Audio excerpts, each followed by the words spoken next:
Hey y'all, this is Tamika, the face behind HR, and today we're going to talk all about the pros as well as the cons of working in human resources.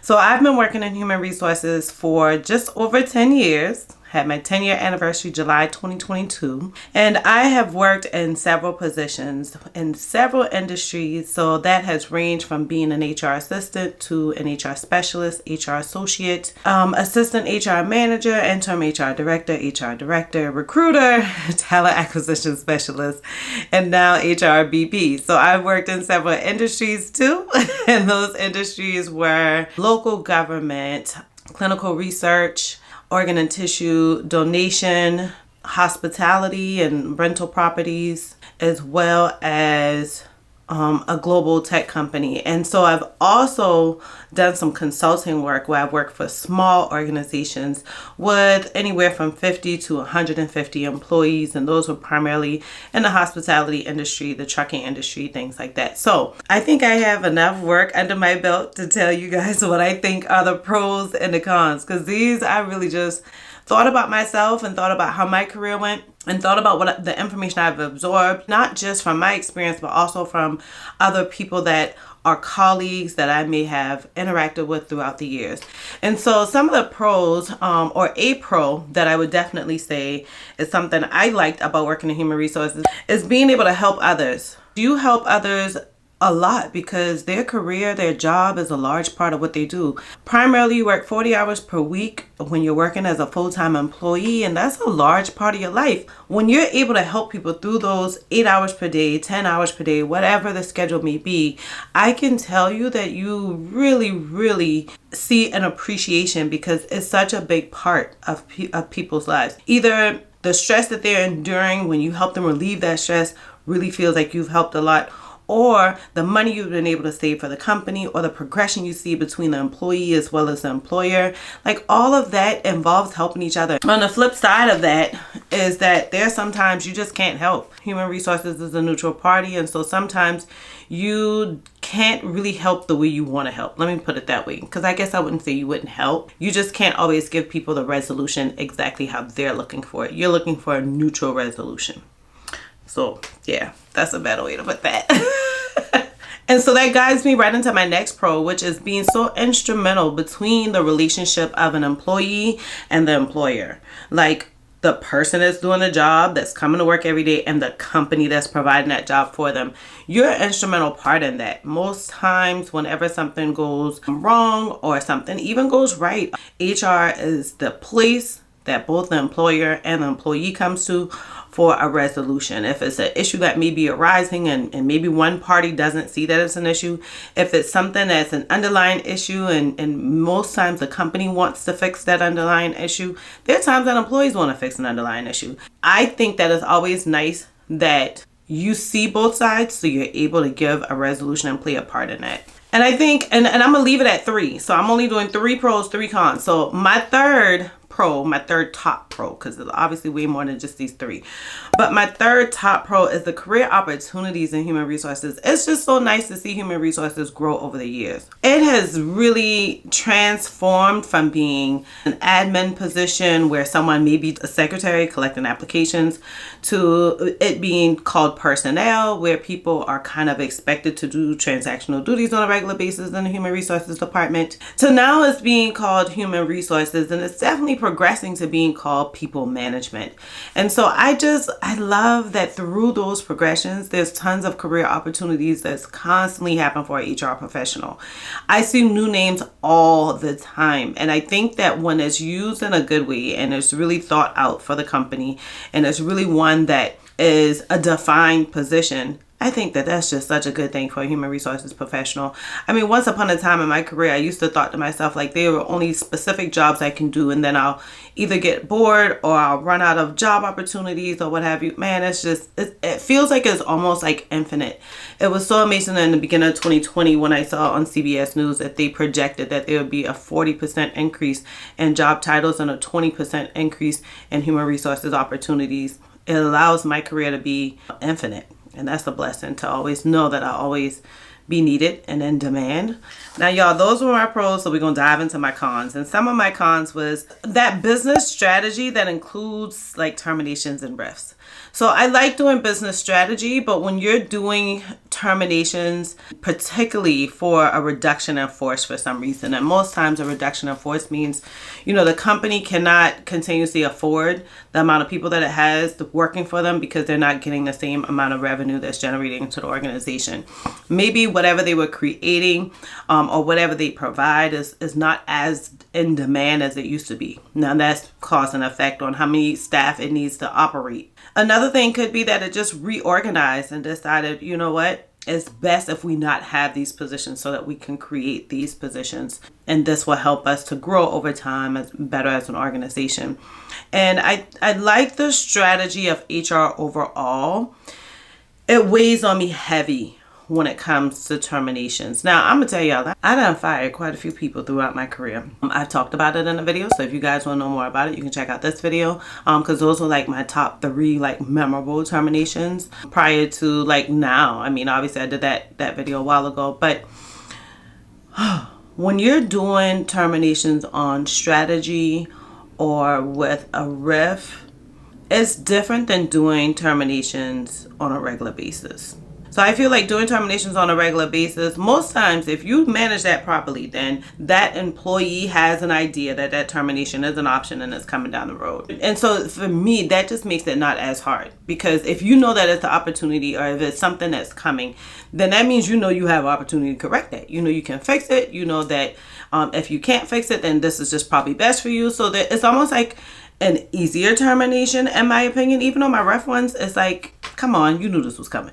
But whenever it is one with a riff, which is a reduction in force, I think I already said that, then it becomes a little different because people aren't expecting it.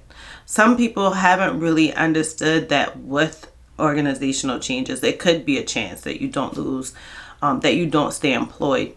Some people assume that with that change within the organization, oh, there's no way they're going to get rid of my position. They're not going to get rid of me. I'm an amazing employee, right? Sometimes that's just not the case. When you're doing terminations like that, then it's not dependent on a person at all. That can be an amazing employee. It totally depends on what works best for the company. So that's a con for me. It's doing like that strategy with the terminations, because a lot of times in HR, before the employee knows, and sometimes long before the employee knows.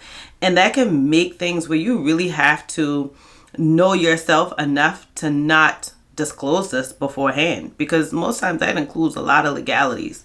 And there's a lot of, documentation that goes with it. There's a high opportunity that the company can be sued. So there's tons of protections in place with those type of terminations. And so with all that strategy, you're the person getting part of that strategy prepared. And you could be working alongside an employee who just has no clue that you're working on their termination.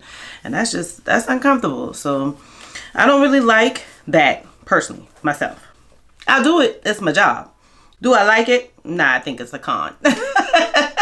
Another con for me is knowing that so many organizations exist, knowing that they need HR, but not thinking of HR as a strategy or a business partner for that organization. A lot of times they just think of their HR as that transactional person, and they don't realize the benefits they're not taking advantage of when you don't look at human resources as a strategic business partner for your organization. In my opinion, you should always have human resources within any organizational changes, helping to make those decisions. Definitely at the round table whenever you're talking with the C-suite staff. There's just so many companies that don't realize that, don't know what HR does, and totally misuse the opportunities they can have with HR. Now, I'm going to be honest with you. I think the scariest part about it is that not only are they missing opportunities, but most times you're making it bad for that person who works in HR who doesn't feel valued, who doesn't feel like you're listening to them, who sees this train wreck coming, try to tell you about it, you ignore them because you think they don't know what they're doing. That person now feels like, well, is HR really what I should be doing anymore? So that's just, in my opinion, a strong con. I think so many leaders, CEOs, general managers, presidents, vice presidents, you really need to learn what HR does now. I think there's so much responsibility on that HR professional to educate those people. And I've talked about that in yet another video. So I'll put that video here so that you guys can see all about that video too. But that's been a tough spot in my career. So I talked about that as being something I wish I had known. And like, Lord, that just takes a lot. Like, you go home and you stress because you've spent so much time just trying to educate them and train them and like tell them. And it's like, if you're not a salesperson, it's too damn much. It's a headache. I'll say that. It's definitely a con. So my last con, I told you I was only going to go over 3 of them. My last con is people not understanding that HR is a neutral party. There's so many lay people throughout my entire career where they'll say, oh, you work in HR, so you just hire and fire people all day. Like, they literally think that's all I do. I mean, it's crazy. I'm like, no, I do a whole lot more than that. It's even worse when you have people that you work with, either teammates or leaders, who literally just doesn't know what HR does. Clueless to it. Now, when you work in an organization and they know what to ask you for, and they know when to tag you into a conversation, they know when to update you, they know when to ask for your input on something, they know when to hand something over to you, then that's great. When you work in a company that like literally ignores HR all day, that's a heavy con. And so I guess that kind of goes into people just not knowing that HR is a subject matter expert and that they should be a strategy leader. But I think if many more people understood what HR did, not only would people not apply for certain jobs, because some people automatically think like, oh yeah, I already seen what somebody does as an HR manager. Like, they never touched HR before, or they were an HR assistant and then they want to dive into being an HR manager. And I'm like, slow your roll. Like, no.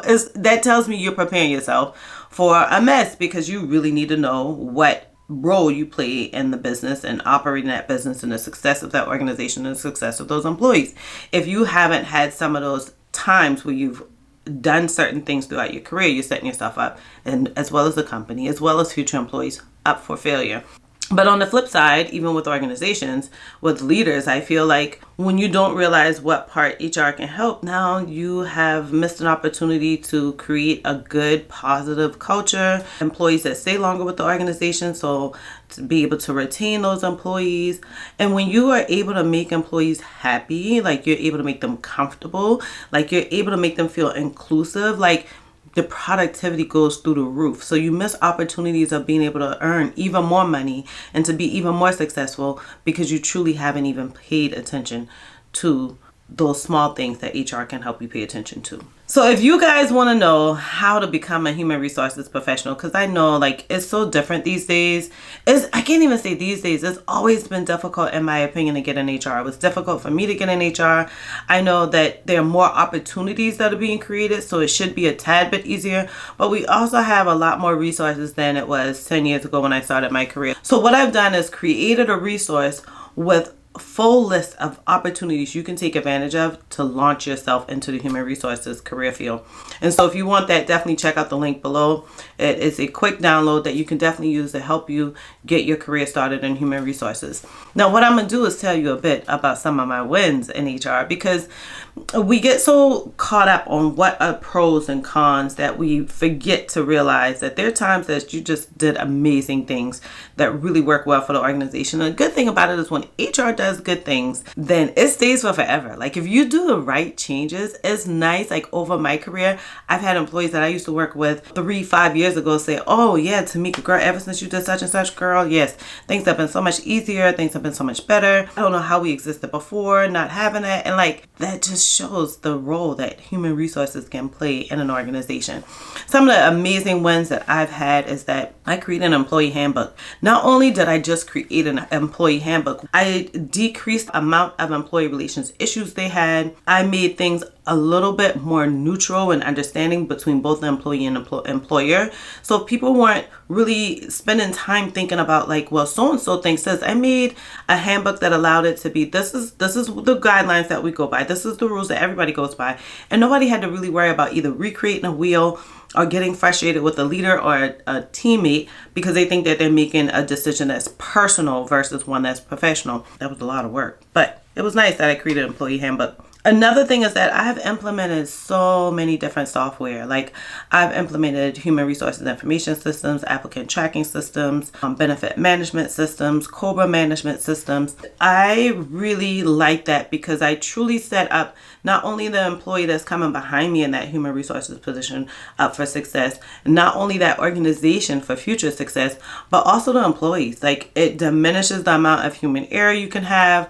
It makes processes go faster. It is an automatic record keeping tracking system. Like all of those things allow you to keep records that you probably wouldn't have had before. We really walked away from the day when we used to stamp like received on different things so that we know when we received it or processed. So we know the date and time that it was processed and who processed it. So now these different systems allow that for you.